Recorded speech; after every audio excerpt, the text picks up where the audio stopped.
The world watches with bated breath. Russia, embroiled in a protracted conflict with Ukraine, has rattled its nuclear saber once again.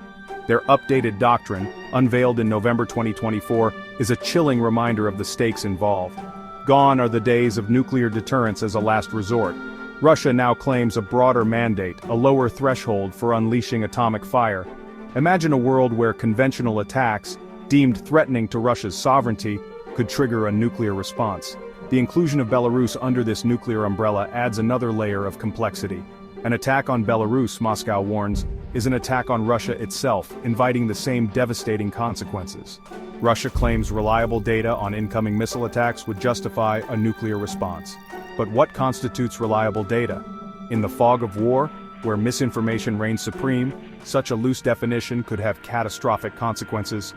This new doctrine, a stark departure from its 2020 predecessor, reflects Putin's increasingly aggressive posture. President Biden's decision to supply Ukraine with long-range missiles, including the formidable Storm Shadow system, has sent shockwaves across the globe. This is no mere symbolic gesture of support. It's a calculated gamble, a move designed to fundamentally alter the battlefield dynamics. With these missiles, Ukraine can now strike deep within Russian territory, targeting critical infrastructure and military assets previously deemed untouchable. Russia, predictably, has condemned the decision, viewing it as a dangerous escalation of the conflict. The Kremlin warns of unforeseen consequences, a thinly veiled threat that leaves the world on edge. Even within NATO, reactions have been mixed. While some members applaud Biden's decisiveness, others urge caution, fearing a spiral into a wider conflict. The Storm Shadow, with its impressive range and precision, empowers Ukraine to strike at the heart of Russia's war machine. This internal pressure, coupled with the increasingly costly and protracted war, could potentially force Putin to reconsider his options. Ukraine wasted no time in demonstrating the reach and potency of its newly acquired arsenal. With pinpoint accuracy, Storm Shadow missiles rained down on Russian soil, striking targets previously considered invulnerable. The message was clear. Ukraine would no longer be confined to a defensive war, absorbing blow after blow. The gloves were off.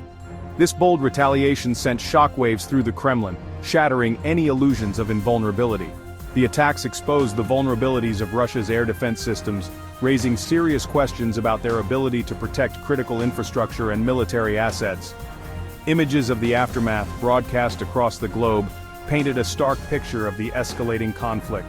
For months, Russia had enjoyed a sense of impunity, launching relentless attacks on Ukrainian cities and infrastructure, while remaining relatively unscathed. Now, the tables had turned. The Ukrainian people, emboldened by their newfound capabilities, rallied behind their government with renewed determination. Section 4. Putin's Eastern Sojourn, seeking support in a divided world. As the specter of war looms large, Vladimir Putin embarks on a strategic visit to India, a country carefully navigating the treacherous terrain of global politics. India, a long-standing ally of Russia, has found itself walking a diplomatic tightrope since the invasion of Ukraine. While condemning the violence and calling for a peaceful resolution, it has refrained from outright condemnation of Russia's actions. This balancing act is driven by a complex web of historical ties, economic realities, and strategic considerations. India, heavily reliant on Russian military hardware, cannot afford to alienate Moscow. At the same time, it understands the importance of its growing partnership with the West. Putin's visit, therefore, is fraught with geopolitical significance.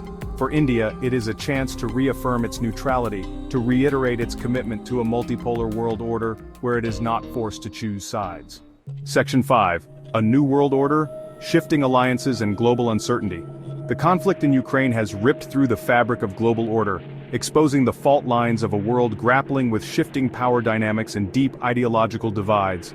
NATO, once dismissed by some as a relic of a bygone era, has found renewed purpose and unity.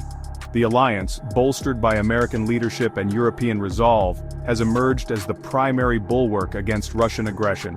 The conflict has also revealed the limitations of traditional diplomacy, the difficulty of finding common ground in a world polarized by propaganda and driven by self-interest. The economic fallout of the war, from soaring energy prices to disrupted supply chains, has reverberated across the globe.